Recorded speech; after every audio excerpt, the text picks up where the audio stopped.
پیاری حدیث پاک ہے درود پاک کے فضائل کے حوالے سے، اور اس میں جو مزدہ ہے ہم غریبوں کے لیے، آپ کے کلیجے کو ٹھنڈک پہنچے گی اگر آپ اس حدیث پاک کو سنیں تو۔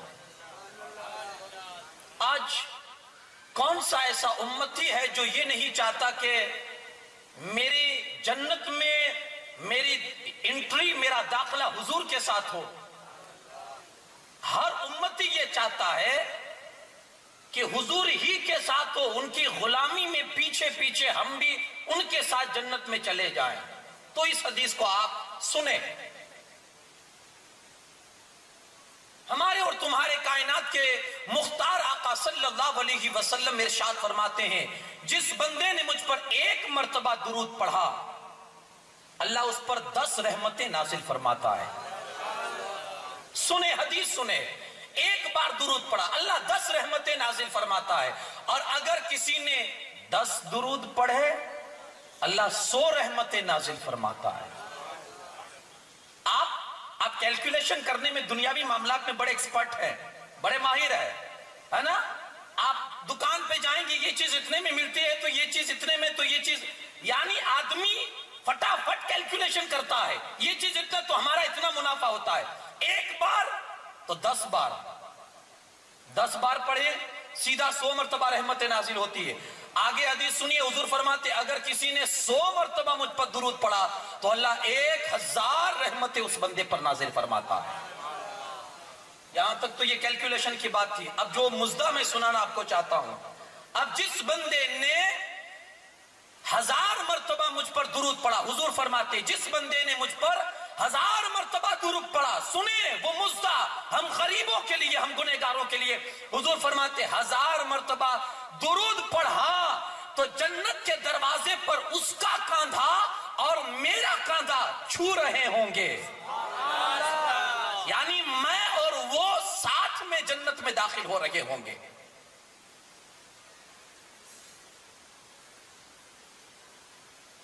تو یہ حدیث سننے کے بعد آپ خود یہ اندازہ لگائیں ایک درود پڑھنے کا ثواب کیا ہے۔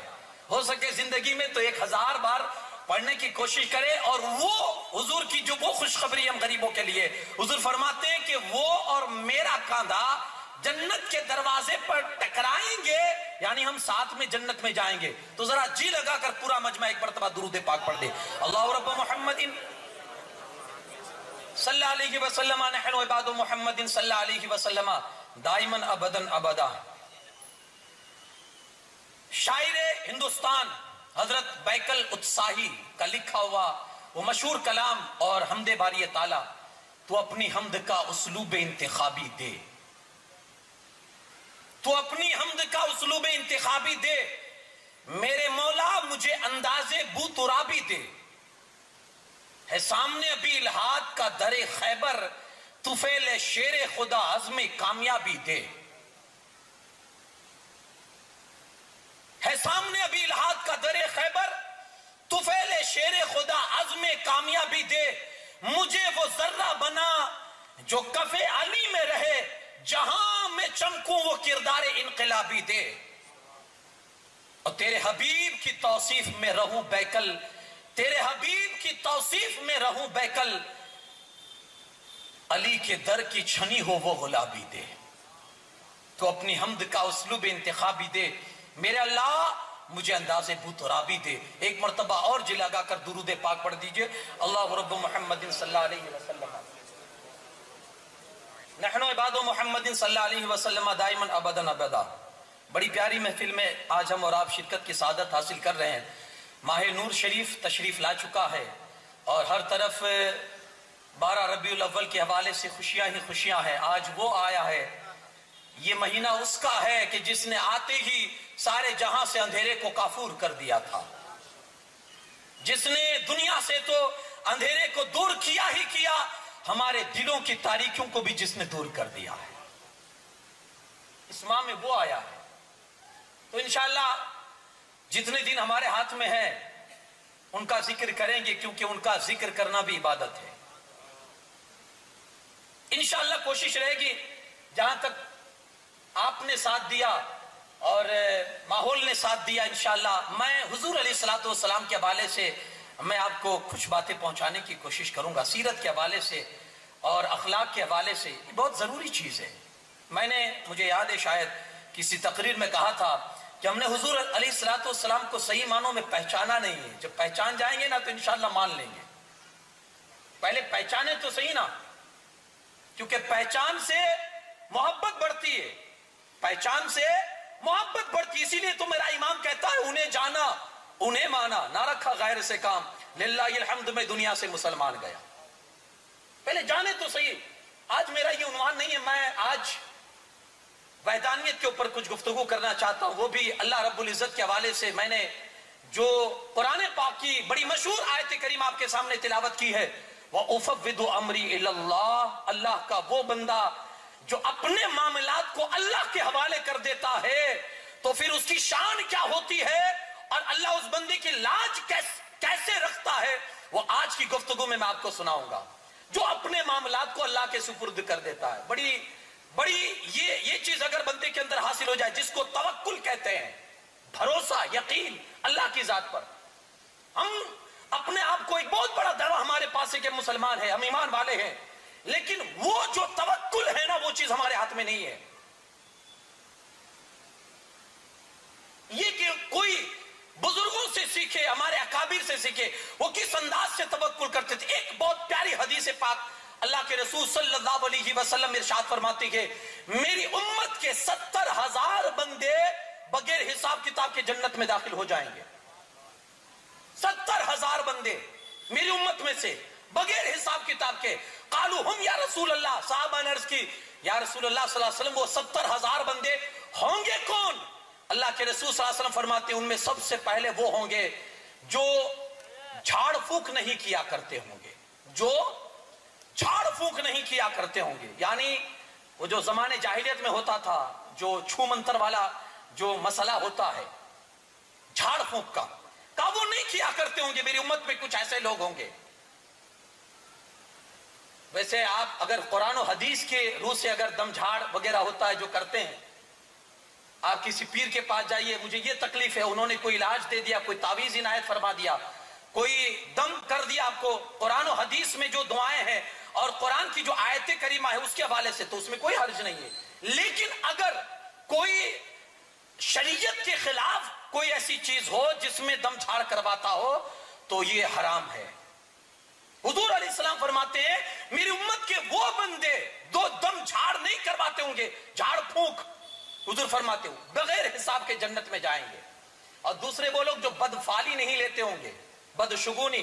آج ہمارے اندر بھی یہ مینٹالٹی پائی جاتی، کسی کے اندر گھر سے نکلے بلی نے راستہ کاٹ لیا تو لوگ کہتے ہیں یار پورا دن برباد جائے گا، اب کام ہوگا نہیں، سفر کر رہے ہیں سفر ملتوی کر دیتے ہیں. کیوں؟ بلی نے راستہ کاٹ لیا. یہ بلی میں نحوست کہاں سے آ گئی؟ یہ مینٹالٹی، یہ سوچ آپ کو کہاں سے کس نے دی؟ کسی آدمی کا صبح سویرے منہ دیکھ لیا، پورا دن آپ کا برباد گیا تو آپ سیدھا اٹیک اس آدمی پر کرتے، یار صبح سویرے اس کا منہ دیکھا تھا پورا دن برباد گیا. ارے یار اس آدمی کے اندر یہ نحوست کہاں سے آئی کہ آپ کا پورا دن برباد ہوا؟ ایسا بھی تو ہو سکتا ہے اس نے آپ کو دیکھ لیا اس کا پورا دن برباد ہوا ہو. یہ سوچ کہاں سے آئی؟ کہ یہ شرن کسی تاریخ میں کوئی نحوست نہیں، کسی دن میں کوئی نحوست نہیں، کسی انسان میں کوئی نحوست نہیں، کسی جانور میں کوئی نحوست نہیں. نحوست انسان کی اپنی بدعمالیوں میں ہوتی ہے، اس کے گناہوں میں ہوتی ہے، جو عمل میں ظاہر ہوتی ہے، جو کام میں ظاہر ہوتی ہے. آپ کی کام میں رکاوٹ ہوئی آپ کی بدعمالیوں کی وجہ سے ہوئی، آپ کا کام بگڑا آپ کے گناہوں کی وجہ سے بگڑا ہے. یہ آپ کیوں سوچتے ہیں کہ اس کی شکل دیکھی اس لیے میرا دن بگڑا؟ نہیں، کہا یہ بدفعلی جو نہیں لیتا نا بغیر حساب کے جنت میں داخل ہوتا ہے. اور تیسری وہ جماعت ہے، حضور علیہ السلام فرماتے ہیں میری امت میں سے وہ لوگ ہیں جو اللہ کی ذات پر مکمل بھروسہ کرتے ہیں، اللہ بغیر حساب و کتاب کے ان کو جنت میں داخل فرما دیتا ہے. بھروسہ کسے کہتے؟ توکل.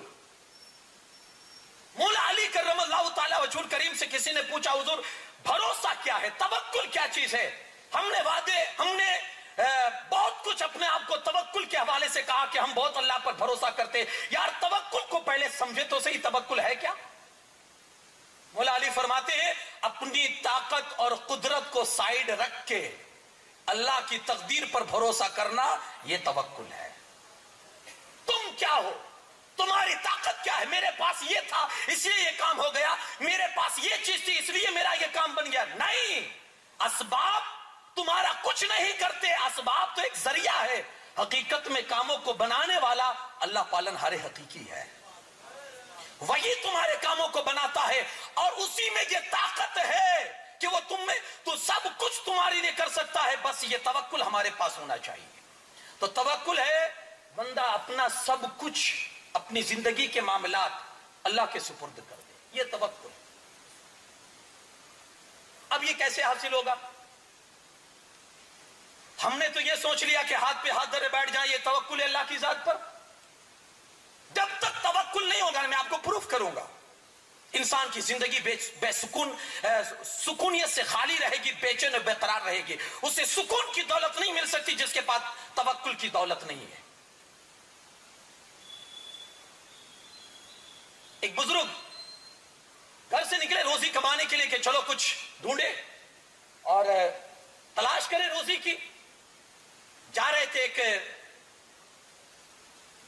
پہاڑ کے قریب سے گزرے، دیکھا کہ ایک اندھی لومڑی جس کے ہاتھ بھی نہیں، پیر بھی نہیں ہے، لیکن بہت تندرست ہے، توانا، ایک جگہ پر بیٹھی ہوئی ہے. بزرگ کو حیرت ہوئی کہ یار اس کے ہاتھ بھی نہیں ہے، پیر بھی نہیں ہے، آنکھیں بھی نہیں ہے، تو یہ اتنی تندرست کیوں ہے؟ کھاتی پیتی کہاں سے ہے؟ کہا آج یہ چیز مجھے دیکھنی ہے، یہ کہاں سے کھاتی ہے؟ بیٹھ گئے. اچانک کیا دیکھا کہ وہ لومڑی جہاں بیٹھی ہے اس سے تھوڑی دوری پر زمین پھٹتی ہے اور اس میں سے دو پیالے نکلتے ہیں. دو پیالے نکلتے ہیں. بزرگ کی آنکھیں پھٹی کی پھٹی رہ گئی کہ یار یہ قدرت کا انتظام کہ وہ اندھی اور لولی لنگڑی وہ لومڑی کو اس طرح سے روزی دیتا ہے. لیکن پھر ایک خیال ذہن میں آیا کہ یہ تو اندھی ہے، اس کو دونوں پیالے دکھیں گے کیسے؟ پیالے بھی دور ہے. اب یہ تشویش میں تھے کہ ایک بزرگ پہاڑ کی طرف سے آتے ہوئے نظر آئے. بزرگ قریب آئے اور انہوں نے دونوں پیالے اٹھائے اور لومڑی کو پلائے، یہاں تک پلائے کہ وہ لومڑی کا پیٹ بھر گیا، وہ سیراب ہو گئی. اب وہ بزرگ جانے لگے تو گئے، وہ جو بزرگ انتظار کر رہے تھے گئے، ان کو روکا. حضور بتائیے آپ کون ہے اور اس لومڑی کو آپ نے یہ غذا کیوں دی؟ وہ جو بزرگ آئے تھے انہوں نے کہا میں اللہ کا فرشتہ ہوں اور میری ڈیوٹی ہی اللہ کی طرف سے یہ ہے کہ میں پوری زندگی جب تک یہ لومڑی جیتی ہے میں اس طرح سے اس کو روزی پہنچا کر سیراب کرتا رہا. بزرگ نے سوچا یار یہ تو کمال کی بات ہے، ایک لومڑی ہو کر اس کا انتظام جب اللہ اتنا کر سکتا ہے تو میں تو اشرف المخلوقات ہوں نا. گئے ایک چشمے کے کنارے، نہر کے کنارے بیٹھ گئے، مصلی بچھا کر اللہ اللہ کہنا شروع کر دیا اور یہ طے کر لیا کہ اب جب تک اللہ کھلائے گا نہیں کہیں جاؤں گا نہیں، اب وہی روزی کھلائے گا. بیٹھ گئے، ایک دن، 2 دن، 3 دن، 7 دن ایک لقمہ نہیں ملا. حالت یہ آ گئی کہ اب مرنے کا وقت قریب ہے اور دل ہی دل میں دعا کرتے یا اللہ ایک لقمہ دے دے، 7 دن ہو چکے، یا تو پھر روح ہی نکال دے، اب نہیں برداشت ہوتا ہے، اب تو بے ہوشی پر بے ہوشی آ رہی ہے. آواز آتی ہے میرے بندے 7 دن کیا ہے، 70 سال تک اس طرح بیٹھا رہے گا، ایک لقمہ نہیں ملے گا. میں نے تجھے ہاتھ کس لیے دیے ہیں، میں نے تجھے پیر کس لیے دیے ہیں؟ اٹھ نکل، سبب پیدا کر، تو محنت کرے گا، محنت کرنا تیرا کام ہوگا اور تجھے روزی پہنچانا میرا کام ہوگا. اس نے سبب بنائے ہر چیز کے لیے. سبب ہی کے ذریعے انسان اپنی اصل منزل اور مقام تک پہنچتا ہے. ہاتھ پہ ہاتھ دھرے بیٹھنا یہ توکل نہیں ہے. آپ اپنی محنت کیجئے، بھروسہ اس کی ذات پر کیجئے، یہ توکل ہے. میں آپ کو سمجھاؤں گا آج اور کوشش یہ کروں گا کہ آپ کے ذہن میں مکمل طور پر اللہ کا جو توکل اور یقین و بھروسہ ہوتا ہے وہ آپ کے اندر بیٹھ جائے. ابھی چند دن پہلے ہمارے سامنے سے ایک بزرگ کا دن گزرا جسے زمانہ امام ربانی مجدد الفسانی شیخ احمد فاروقی سرہندی کے نام سے جانتا اور پہچانتا ہے. یہ کون سی شخصیت ہے جانتے ہیں آپ؟ شاید آپ نے ان کا نام سنا ہو، شاید ان کا اتہاس پڑھا ہو. زمانے میں بہت عظیم اتہاس کے مالک ہے امام ربانی مجدد الفسانی. اکبری فتنہ جب عروج پہ تھا اور ظالم کا ظلم اتنا تھا کہ اس کے خلاف کئی آوازیں اٹھی، کئی مسجدوں سے، کئی خانقاہوں سے، لیکن آوازیں اس کے ظلم کے سامنے تب گئی. شعار اسلام کو مٹانے کی اس کی مکمل سازشیں تھی. حد تو یہ ہے کہ اس نے محمد نام پر بھی پابندی لگا دی تھی. کوئی اپنے بیٹے کا نام احمد اور محمد نہیں رکھ سکتا، اور جس نے رکھا ہے وہ چینج کر دے. زبردستی بدلواتا تھا. لیکن قدرت کا فیصلہ دیکھیے نا. ابھی چند سال پہلے برطانیہ میں ایک رپورٹ شائع ہوئی تھی جس میں انہوں نے تحقیق یہ کی تھی کہ دنیا میں سب سے زیادہ نام کون سا رکھا جاتا ہے. تو تحقیق اس نتیجے پر پہنچی کہ پوری دنیا میں اگر کوئی نام سب سے زیادہ رکھا جاتا ہے وہ نام نامی اسم گرامی ہے محمد رسول اللہ کا. سب سے زیادہ دنیا میں جو نام رکھا جاتا ہے وہ ہے محمد. ادھر آپ دیکھیے اکبر بادشاہ کو اس نے مٹانے کی کوشش کی، ادھر میرا رب کہتا ہے وَرَفَعْنَا لَكَ ذِكْرَكَ، محبوب زمانہ مٹائے گا لیکن تیرا رب جو ہے تیرے عظمتوں کو اور بلند فرما دے گا. نہیں مٹا سکتا کوئی. یہ اس کی سازشیں تھی. اس کے دربار کے آپ اصول دیکھیں نا. کوئی داڑھی رکھ کے اس کے دربار میں آ نہیں سکتا ہے. داڑھی کٹوا کے آئے حضرت مفتی صدر الدین، داڑھی رکھ کر آئے، بلایا اپنے پاس اکبر نے، اور داڑھی پر ہاتھ پھرا کر کہا تمہاری داڑھی تو بڑی اچھی ہے لیکن کل داڑھی کے ساتھ مت آنا. اسی وقت حجام کو بلایا اور ان کی داڑھی کٹوا دی. شعار اسلام جو ہے، اسلام کی جو پہچان ہے، اسی کو وہ ختم کر رہا تھا. اتنا بڑا فتنہ تھا. مرد اور عورت کے ملنے سے جو غسل واجب ہوتا ہے اسلام میں، وہ اس کو وہ مانتا ہی نہیں تھا. کہا یہ کوئی چیز نہیں ہے. کتوں سے اس کی جو لگاؤ اور محبت تھی کہ صبح سویرے سب سے پہلے اگر کسی چیز کا چہرہ دیکھتا تھا تو وہ کتے کی ذات ہوتی تھی. اسلام نے کتے کو حرام کہا. اس حد تک اس کے اندر، بلکہ اس کے جو درباری مولوی تھے انہوں نے اس کو اجتہاد مطلق، مجتہد مطلق کا ٹائٹل دیا تھا کہ وہ جو چاہے سو لگا سکتا ہے. حرام کو حلال کر دے، حلال کو حرام کر دے، یہ اس کے اختیار میں ہے، اور وہ کرتا تھا. اتنا عظیم فتنہ تھا. بتائیے اگر امام ربانی جیسی شخصیت اس کے سامنے نہیں کھڑی ہوتی تو آج اسلام کی شکل کو وہ بردود کتنا تبدیل کر دیتا. فتنہ اگر کسی گھر سے اٹھے تو ایک آدمی گھر کا اس کو مٹا سکتا ہے. فتنہ اگر کوئی محلے سے اٹھے تو مسجد کا امام بھی کنٹرول کر سکتا ہے. فتنہ اگر ایک سٹی اور شہر سے اٹھے تو شہر کے بااثر لوگ بھی اس فتنے کو دبا سکتے ہیں. لیکن اگر فتنہ بادشاہ کے گھر سے نکلے تو اس کو مٹانے کے لیے بھی بادشاہ کی ضرورت ہوتی ہے.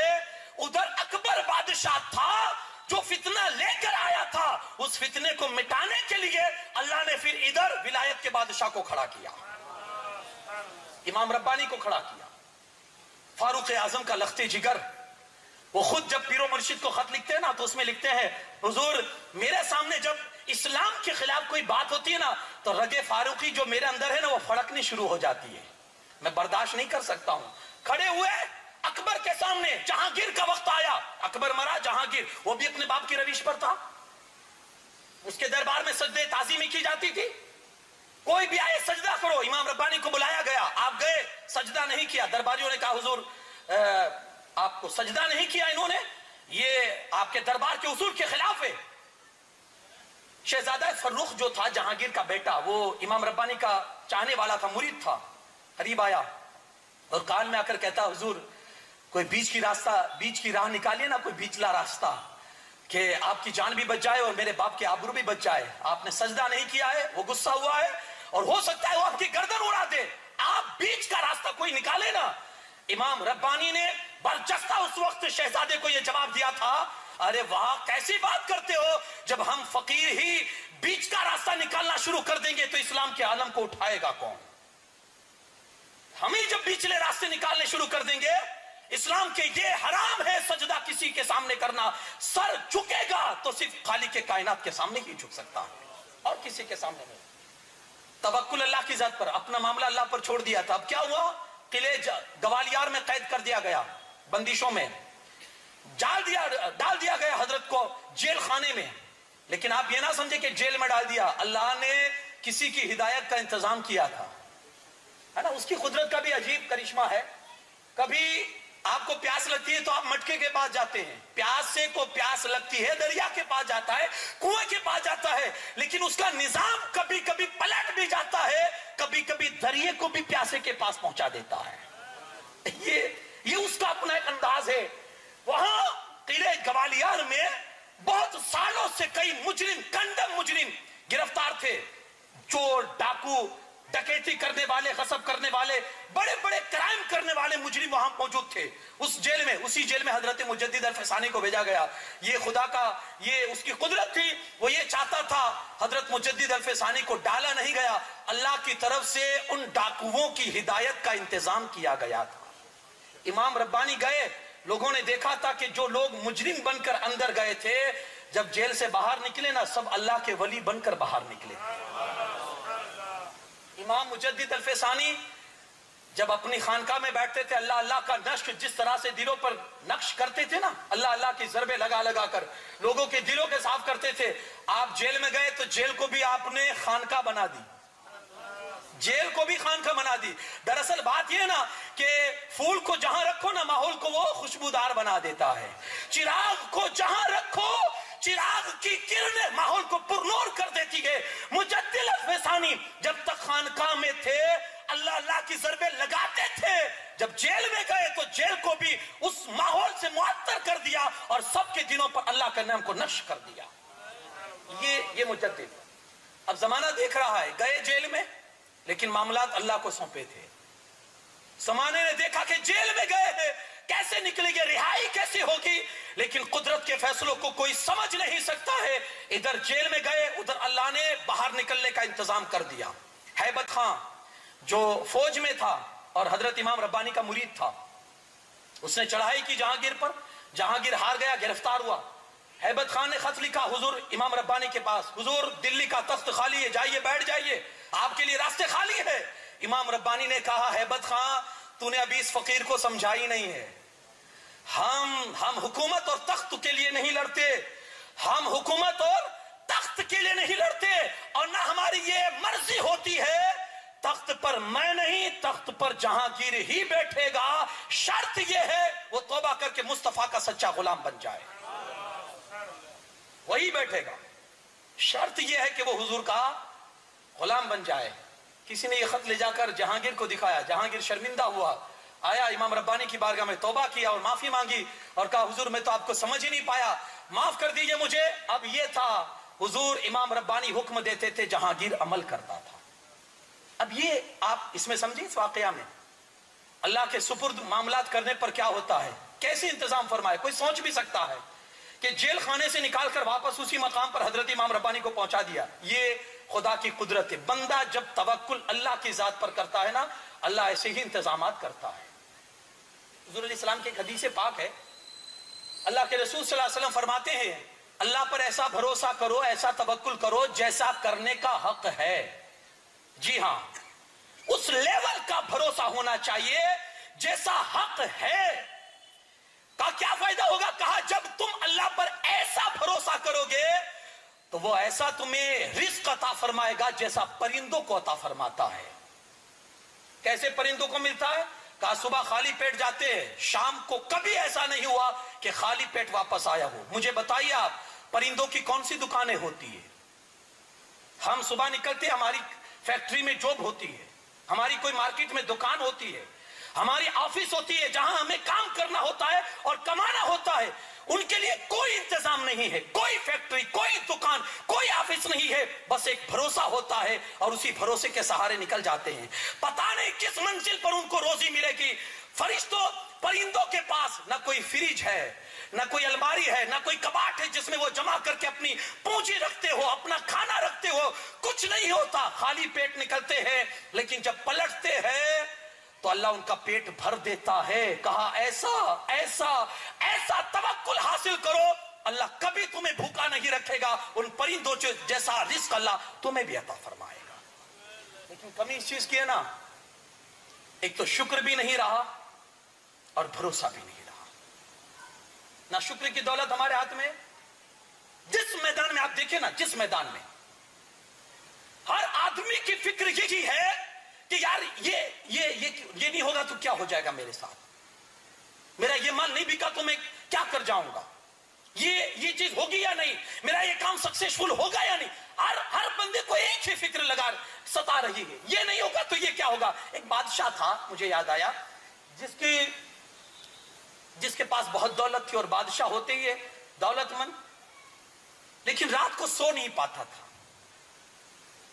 ایک دن رات کو جب بہت بے چین ہوا, بے قرار ہوا, تو اٹھا اپنے بستر سے اور جا کر کھڑکی کھولی تو دیکھتا ہے کہ نیچے اس کے غلام اطمینان سے سوئے ہوئے ہیں.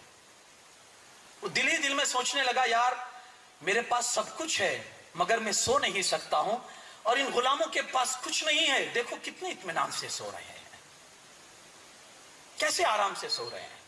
صبح ہوئی, بڑے فکر میں تھا, وزیر آیا, کہا حضور کیا معاملہ ہے, اتنے فکر مند کیوں ہیں, پریشان کیوں ہیں.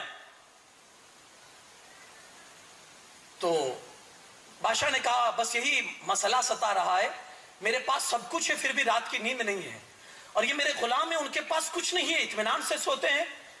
وزیر نے کہا حضور آپ سمجھنا چاہیں گے اس چیز کو. کہا ہاں. کہا حضور مجھے 100 دینار اشرفی دیجیے, سونے کے سکے.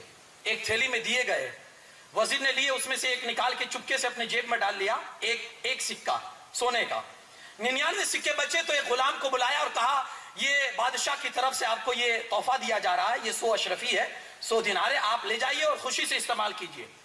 اب اس نے زندگی میں کبھی 100 اشرفیاں نہیں دیکھی تھی, خوشی کے مارے پاگل ہو گیا, دوڑتا ہوا گھر جاتا ہے اور گھر والوں سے کہتا ہے آج تو بادشاہ بہت خوش تھا تو اس نے 100 دینار کی یہ تھیلی مجھے دی ہے.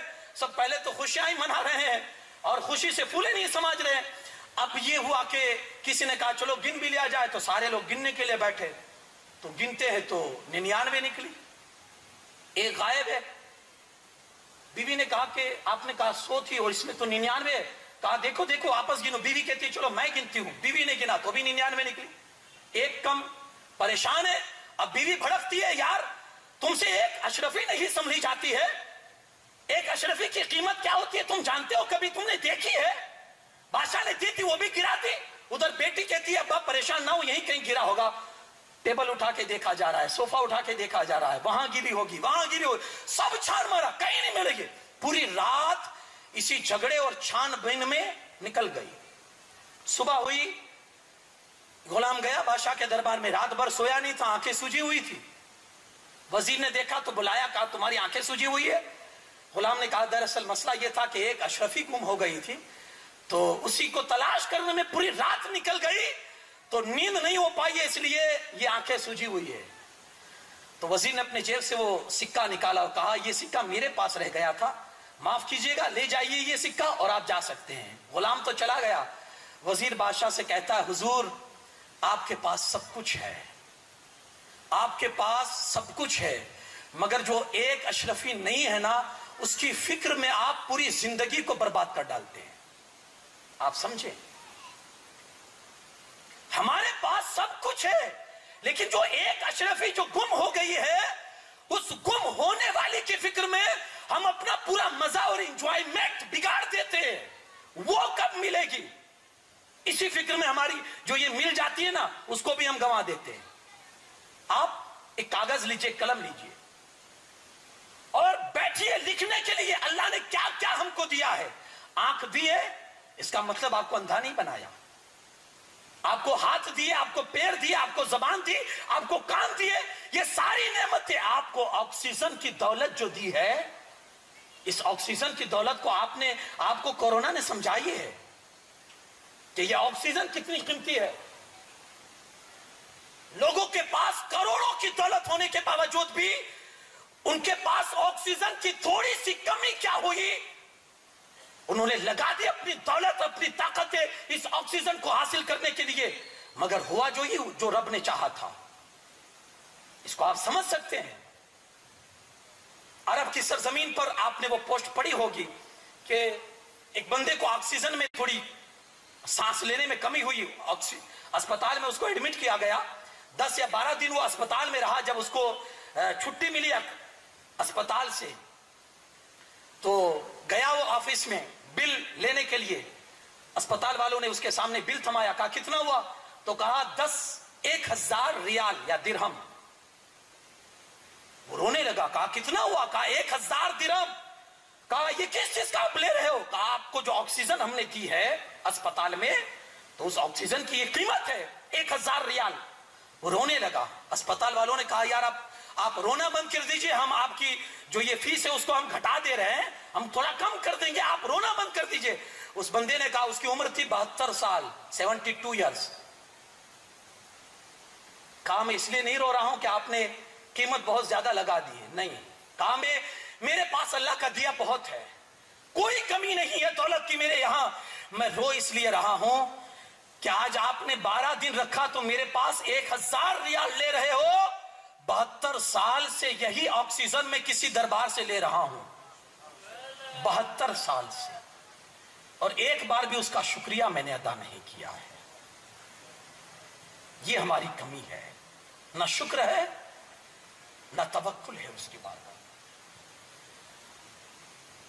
ایک چیز آپ یاد رکھیں, جب تک اس کا توکل اور شکر کی دولت ہمارے اندر نہیں آئے گی ہم بے چین ہی رہیں گے زندگی میں. کبھی ہم سکون کی دولت سے مالا مال نہیں ہو سکتے.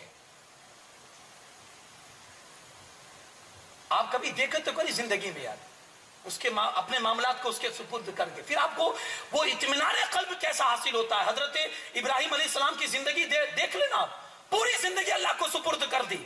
لیکن یاد رکھنا, جب کوئی بندہ اپنی زندگی اللہ کے سپرد کرتا ہے نا تو وہ آزماتا بھی ہے, وہ امتحان بھی لیتا ہے. ابراہیم علیہ السلام کو جب نار نمرود میں جب ڈالا گیا اور منجنیق پر جب باندھا گیا اس آگ میں پھینکنے کے لیے, تو اللہ نے اسی وقت نہیں بچایا, وہ امتحان بھی لیتا, آزماتا بھی ہے.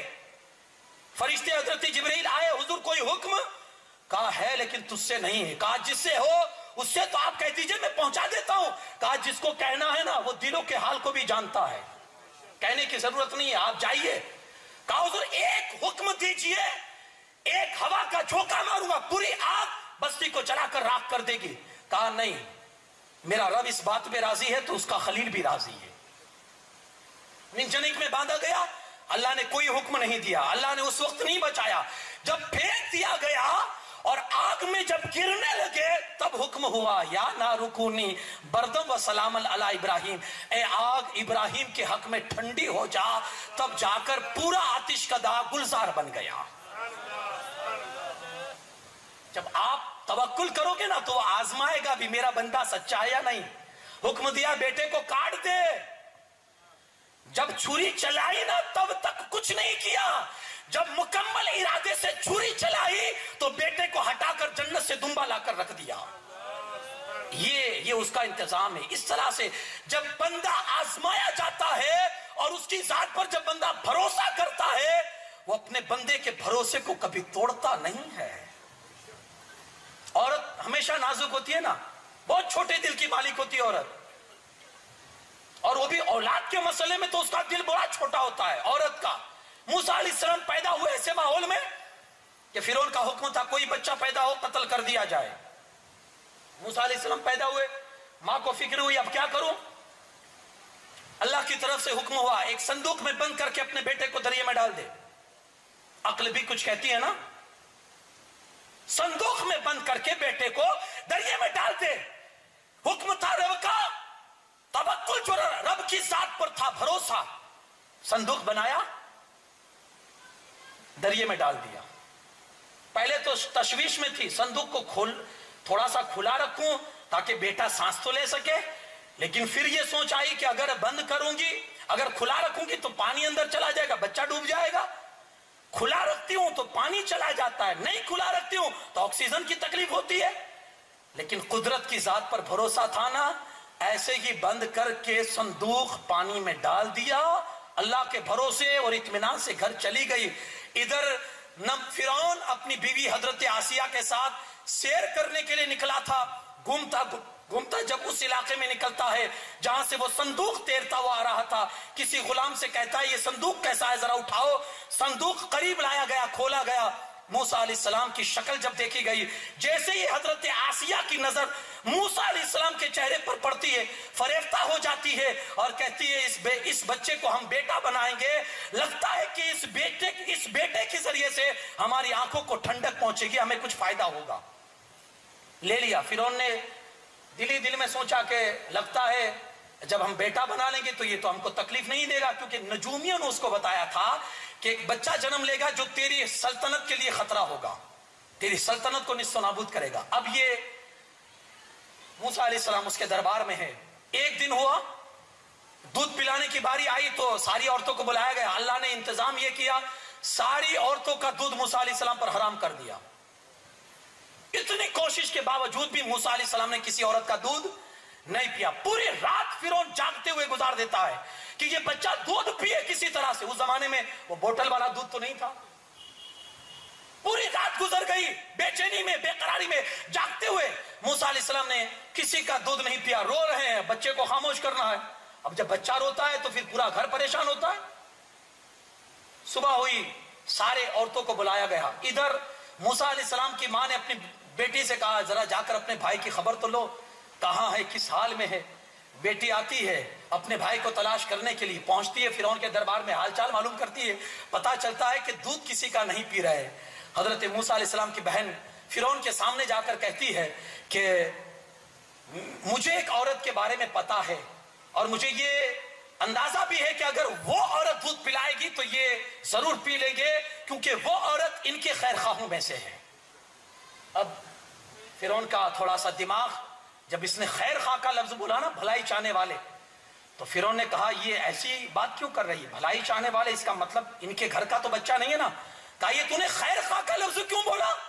تو حضرت موسیٰ علیہ السلام کی بہن کہتی ہے حضور آپ بادشاہ ہے، ہم رعایا ہے، رعایا کی فرض تو یہی بنتی ہے کہ وہ اپنے بادشاہ کے حوالے سے ہر مرتبہ بھلائی چاہے، تو ہم آپ کی بھلائی سوچتے ہیں۔ تو کہا ٹھیک ہے، اس بچے کو لے کر آؤ۔ فرعون پوری رات کا جگا ہوا، آنکھیں سرخ ہے۔ مجھے یہاں حیرت ہوتی ہے کہ وہ کیسا خدا ہے کہ نیند نہ ہونے کی وجہ سے پریشان ہے۔ ارے خدا کو بھی کبھی نیند آتی ہے؟ اس کی عقل مر گئی تھی، پوری رات پریشان رہا۔ صبح انتظام ہوا، ادھر حضرت ابراہیم علیہ السلام، حضرت موسیٰ علیہ السلام کی ماں آئی، جیسے ہی دودھ پلانا شروع کیا، حضرت موسیٰ نے دودھ پینا شروع کر دیا۔ ایک دن، دو دن، تین دن دودھ پیا۔ تیسرا دن ہوا، اللہ نے کیا بات ڈالی موسیٰ علیہ السلام کی ماں کے دل میں۔ موسیٰ علیہ السلام کی ماں کھڑی ہوتی ہے فرعون کے دربار میں، حضرت موسیٰ کو چھوڑتی ہے اور کہتی ہے میں جا رہی ہوں۔ کہا مائی یہ دودھ کون پلائے گا؟ کہا یہ میری ذمہ داری تھوڑی ہے، آپ کا بچہ ہے، آپ سنبھالیے، اب میں اتنا دن یہاں رک نہیں سکتی۔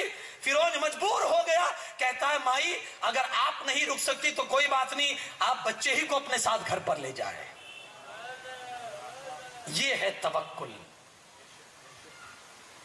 بندہ جب سارے معاملات میں ہمت ہار جاتا ہے نا، تب رب ایسے ذریعوں سے راستے نکالتا ہے جہاں بندے کا وہم و گمان بھی نہیں ہوتا ہے۔ اس بندی نے اللہ پر بھروسہ کیا، اپنے معاملات کو اللہ کے سپرد کر دیے، تو دشمن ہی کے گھر سے بچے کو واپس بھی دلا دیا۔ یہ قدرت کا نظام ہے۔ موسیٰ علیہ السلام اسی کے گھر میں پرورش پائے اور وہیں سے پلے بڑھے۔ یہ انتظام آپ دیکھیں نا، ہمارے نبی صلی اللہ علیہ وسلم، ہجرت کی رات ہے، آقا دو جہاں صلی اللہ علیہ وسلم حضرت سیدنا صدیق اکبر کے ساتھ گئے، غار میں چھپے۔ پورے دشمن 40 قریش کے بڑے بڑے خاندانوں کے 40 نوجوان افراد آپ کا پیچھا کر رہے ہیں، اور پیچھا کرتے کرتے غار سور تک پہنچ گئے۔ نیچے تھوڑی سی جگہ خالی تھی، حضرت ابوبکر نے نیچے سے جھک کر دیکھا تو ان کے قدم، ان کے پیر دکھ رہے تھے۔ حضرت صدیق اکبر نے عرض کی یا رسول اللہ صلی اللہ علیہ وسلم، دشمن بہت قریب آ چکے ہیں، اب اگر تھوڑا سا جھک کر وہ دیکھیں گے تو شاید وہ ہمیں دیکھ لیں گے اور ہم پکڑے جائیں گے۔ اس وقت میرے آقا صلی اللہ علیہ وسلم نے توکل بھرا جو جملہ حضرت ابوبکر کو جو عنایت فرمایا تھا، اس وقت میرے آقا نے اتنا کہا تھا جس کو، اس جملے کو قرآن نے اپنے سینے میں محفوظ کر لیا۔ اللہ کے رسول صلی اللہ علیہ وسلم فرماتے ہیں ابوبکر لا تحزن ان اللہ معنا، گھبراؤ نہیں، ہمارا پروردگار ہمارے ساتھ ہے۔ یہ جو بھروسہ ہوتا ہے نا بندے کو، ہمارا رب ہمارے ساتھ ہے، تو یہ بھروسہ بندے کو کبھی گرنے نہیں دیتا۔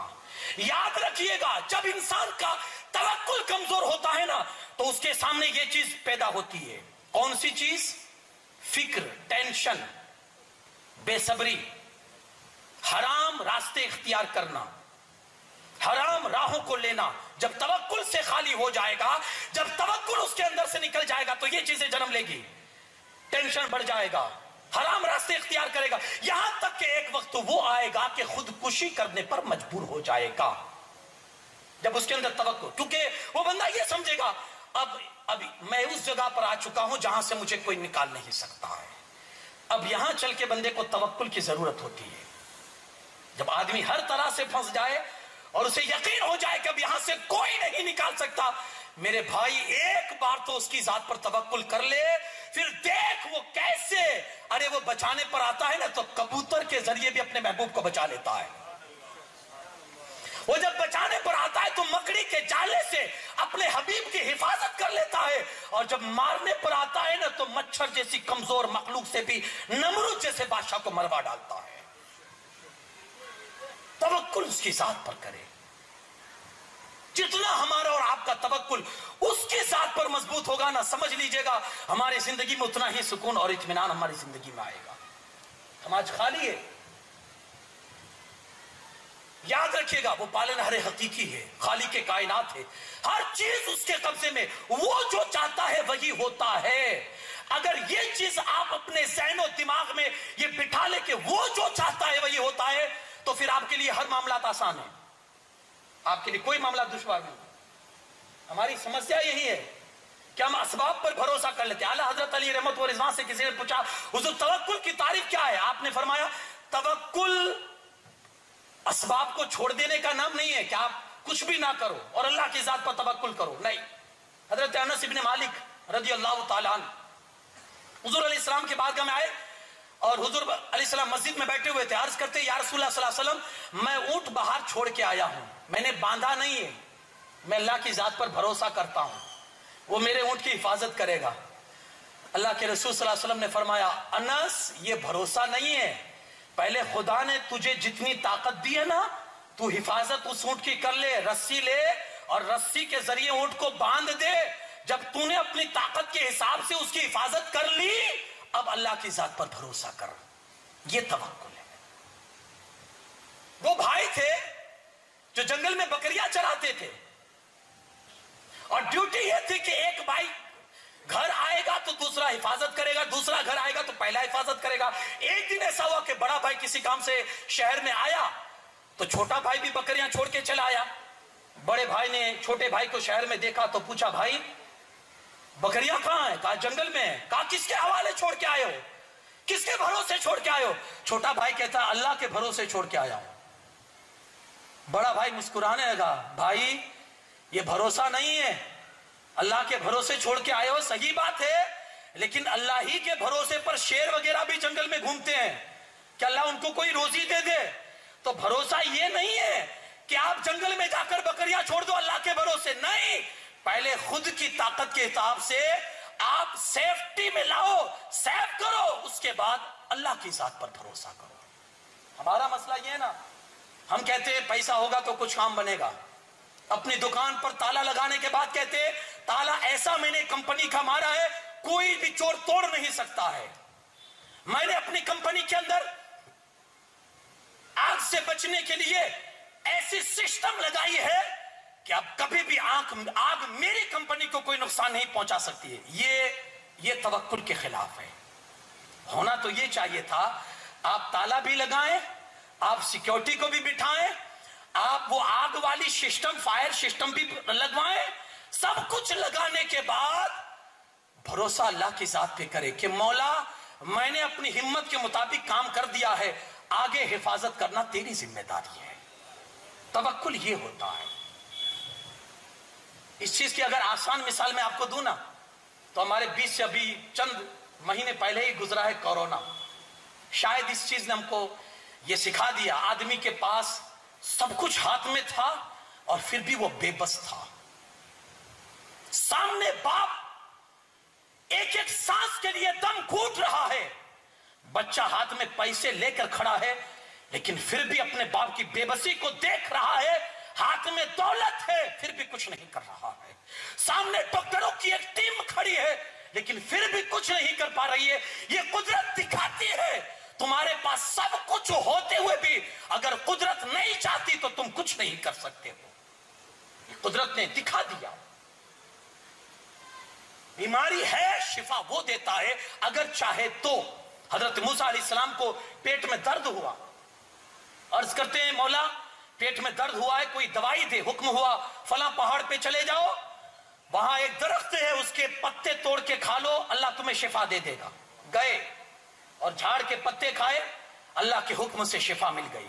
چلے آئے، کچھ عرصے کے بعد پھر وہی بیماری ہوئی، پھر وہی بیماری ہوئی۔ گئے اور جانے کے بعد اب اللہ سے پوچھا نہیں، ڈائریکٹ پہنچ گئے۔ جب معلوم ہے پیشنٹ بھی وہی ہے، بیمار بھی وہی ہے، بیماری بھی وہی ہے، جگہ بھی وہی ہے، جھاڑ بھی وہی ہے، پتے بھی وہی ہے، سب کچھ وہی ہے، پوچھا نہیں اللہ سے، ڈائریکٹ گئے اور پتے کھانا شروع کر دیے۔ 1 2 3 سینکڑوں پتے کھا لیے، لیکن پیٹ کا درد نہیں جا رہا ہے۔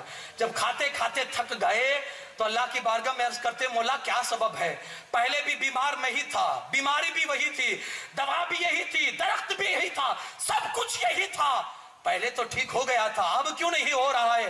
آواز آئی موسیٰ پہلے ہمارا حکم تھا، اب ہمارے بغیر حکم کے آئے ہو۔ دوا اس وقت تک شفا نہیں دیتی جب تک قدرت کا حکم نہ ہو۔ یہ چیز آپ اسباب پہ بھروسہ نہ کریں، یہ ہے تو ہو جائے گا، یہ ہے تو یہ ہو جائے گا، نہیں، ہوگا وہی جو قدرت چاہے گی۔ اگر یہ چیز ہمارے اندر آ جائے نا، اور جب بندے کا بھروسہ اس کی ذات پر مضبوط ہو جاتا ہے نا، بھروسہ توکل جس کو کہتے ہیں، تو حضرت رابعہ بصریہ کچھ مہمان آئے گھر پر، تو خادمہ سے کہا انہیں کھانا کھلاؤ، کہا حضور، کہتی ہے کہ کچھ بھی نہیں ہے، ایک روٹی ہے، کہا بس ایک ہی روٹی ہے، کہا ہاں، تو کہا وہ اللہ کی راہ میں خیرات کر دو۔ خادمہ پریشان ہے کہ جو ایک تھی اسے بچانا چاہیے تو وہ بھی اللہ کی راہ میں دے رہی ہے، کچھ بولی نہیں، دے دی اللہ کی راہ میں۔ تھوڑی دیر ہوئی دروازے پر دستک ہوئی، کہا کون؟ کہا آقا نے بھیجا ہے کچھ کھانا لے کر۔ حضرت رابعہ بصریہ نے کھول کر دیکھا تو 5 روٹی تھی۔ آپ نے کہا تمہارے آقا کی بھول ہوئی ہے، تم پتہ بھول گئے ہو، ایڈریس بھول گئے ہو، تمہارے آقا نے کہیں اور بھیجا ہوگا، یہ ہمارا کھانا نہیں ہے، واپس کروا دیا۔ کچھ دیر کے بعد واپس دروازے پر دستک، کہا کون ہے؟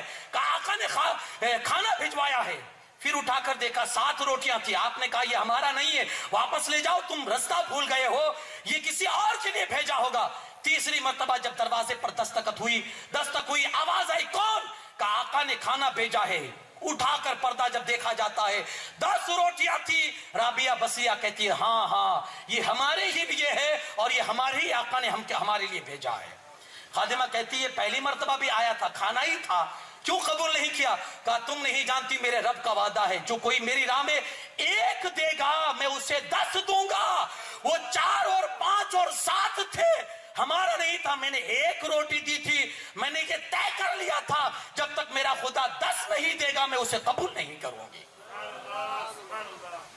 جب یہ توکل ہوتا ہے تو پھر یہ ناز اور نخرے بھی آ جاتے ہیں، یہ ناز اور لاڈ بھی آ جاتے ہیں، پھر وہ حاصل کرتی ہیں قدرت کے یہاں سے۔ توکل جب یہ اتنا مضبوط ہوتا ہے تو خدا را یہ ہم کب لائیں گے؟ ہماری تو حالت ہی یہ ہو چکی ہے کہ اب اللہ سے اتنا دور ہم نکل چکے ہیں کہ پلٹ کر آنا بڑا مشکل ہو چکا ہے۔ ہم بھروسہ کیا کریں اللہ کی ذات پر؟ ہمارا تو ایمان بھی مکمل نہیں ہے، ہم کیا بھروسہ کریں؟ خدا را کچھ تو آپ سوچیں یار، جس نے پیدا کیا ہے، جس نے سب کچھ دیا ہے، جو ہماری پوری زندگی جس کے قبضے قدرت میں ہے، جو جب چاہے تب سانس کو روک سکتا ہے، پھر بھی اس کی در سے اتنی دوری، پھر بھی اتنی دوری، وہ اتنے معاملات میں ہمیں الرٹ کرتا ہے، خبردار کرتا ہے، پھر بھی ہم یہ بجلیوں کا کڑکنا، یہ بادلوں کا گرجنا، یہ سب کیا ہے؟ یہ الارم ہے ہمارے لیے، الارم۔ اللہ کے رسول صلی اللہ علیہ وسلم کے زمانے میں جب بجلی کڑکتی تھی، بادل کڑکتے تھے، بجلیاں جب چمکتی تھی، جانتے حضور کی حالت کیا ہوتی تھی؟ کبھی گھر میں جاتے، کبھی باہر نکلتے، آسمان کی طرف دیکھتے، پھر گھر میں جاتے، پھر باہر نکلتے۔ صحابہ نے عرض کی حضور یہ جب بجلی چمکتی ہے اور یہ بادل گرجتے ہیں تو آپ کی حالت ایسی کیوں ہو جاتی ہے؟ حضور فرماتے ہیں جب پہلی قوموں پر عذاب آتا تھا نا تو اس طرح سے الارم بج کر آتا تھا۔ پہلی قوموں پر جب عذاب آتا تھا تو ایسے سگنل بجتے تھے، میں ڈرتا ہوں کہ کہیں یہ عذاب کے سگنل تو نہیں ہے نا، کہیں عذاب کے الارم تو نہیں ہے؟ اب کہاں جا رہے ہیں ہم؟ کون سی زندگی گزار رہے ہیں یار؟ ایک بزرگ قبرستان سے گزرے تو حکم ہے نا کہ قبرستان میں جاؤ تو سلام کرو، السلام علیکم یا اہل القبور۔ اب تو ہم اتنے مصروف ہو گئے نا کہ زندوں کو نہیں کرتے، مردوں کو کہاں سے کریں گے؟ اتنے بیزی ہو گئے اپنی لائف میں. گئے سلام کیا اور جو کچھ پڑھنا تھا اصالہ ثواب کیا مردوں کو. پھر بیٹھ کے سوچنے لگے یار کتنا سکون والا ماحول ہے نا. آپ نے سنا ہوگا قبرستان کو شہر خاموشہ بھی کہتے ہیں، ہے نا، خاموشی کا شہر. وہ خاموشی، لیکن کوئی ضروری نہیں کہ اندر بھی اتنی خاموشی ہو جیسی باہر خاموشی ہے. کوئی ضروری نہیں. اندر کیا پتا آگ بھڑک رہی ہوگی، اندر کیا پتا اتنا چیخنا چلانا ہوگا، یہ ہمارے کان ہیں جو نہیں سن سکتے ہیں. تو قبرستان کو شہر خاموشہ بھی کہتے ہیں. بزرگ نے دل ہی دل میں سوچا کہ یار کتنا سکون ہے، یہ قبر والے کتنے آرام سے سو رہے ہیں. ابھی یہ سوچا تھا، وہ لوگ بڑے لوگ تھے نا، اللہ ان کے درمیان میں پردے نہیں رکھتا، پردے تو ہمارے لیے ہے. ابھی انہوں نے سوچا ہی دل میں کہ یہ کتنے آرام سے سو رہے ہیں، کتنے سکون سے یہ مردے سو رہے ہیں. تو جانتے ہو ایک قبر میں سے آواز آتی ہے، حضور آپ کیا کہہ رہے ہو کہ ہم آرام سے سو رہے ہیں؟ ہم آرام سے نہیں سو رہے ہیں. تو بزرگ نے پوچھا پھر کیا کر رہے ہو، کس طرح سے ہو؟ تو کہا حضور جو دنیا میں آرام سے سو رہے تھے نا، وہ آ کر یہاں اس کی سزا بھگت رہے ہیں. جو دنیا میں آرام کیے ہیں نا، اس کی سزا بھگت رہے ہیں. یاد کرو اس رب کو جو ہمارے لیے سب کچھ ہے. اسی کو بھول کے ہم اپنی زندگی کا بیڑا غرق نہیں کر رہے ہیں. آپ کو نہیں لگتا یار کبھی تو اس کا نام آنا چاہیے زبان پر، کبھی تو اذکروا اللہ ذکرا کثیرا، اللہ کا بہت ذکر کرو، اللہ کو بہت یاد کرو. ہم یار تھوڑا نہیں یاد کر سکے، بہت کیا یاد کریں گے. حضرت جنید بغدادی کا جب سکرات کا عالم تھا، نزا کا عالم تھا، تو ہوتا ہے نا کہ جو آدمی مرنے لگے تو اس کے پاس جا کر زور زور سے کلمہ پڑھو اور اس سے کہو کہ وہ کلمہ پڑھے. یعنی بہت زیادہ زور سے بھی نہیں، اتنا کہ وہ سن سکے. یہ حکم ہے تاکہ اسے یاد آ جائے اور وہ بھی پڑھنا شروع کر دے.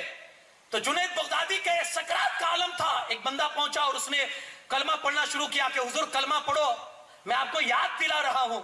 اس وقت اگرچہ عجیب کیفیت میں تھے حضرت جنید بغدادی، لیکن جب اس بندے نے یہ کہا کہ حضور کلمہ پڑھو، آنکھ کھو کر اس بندے سے کہتے ہیں ارے بھائی میں اس کلمے کو بھولا ہی کب ہوں کہ تو مجھے یاد دلا رہا ہے.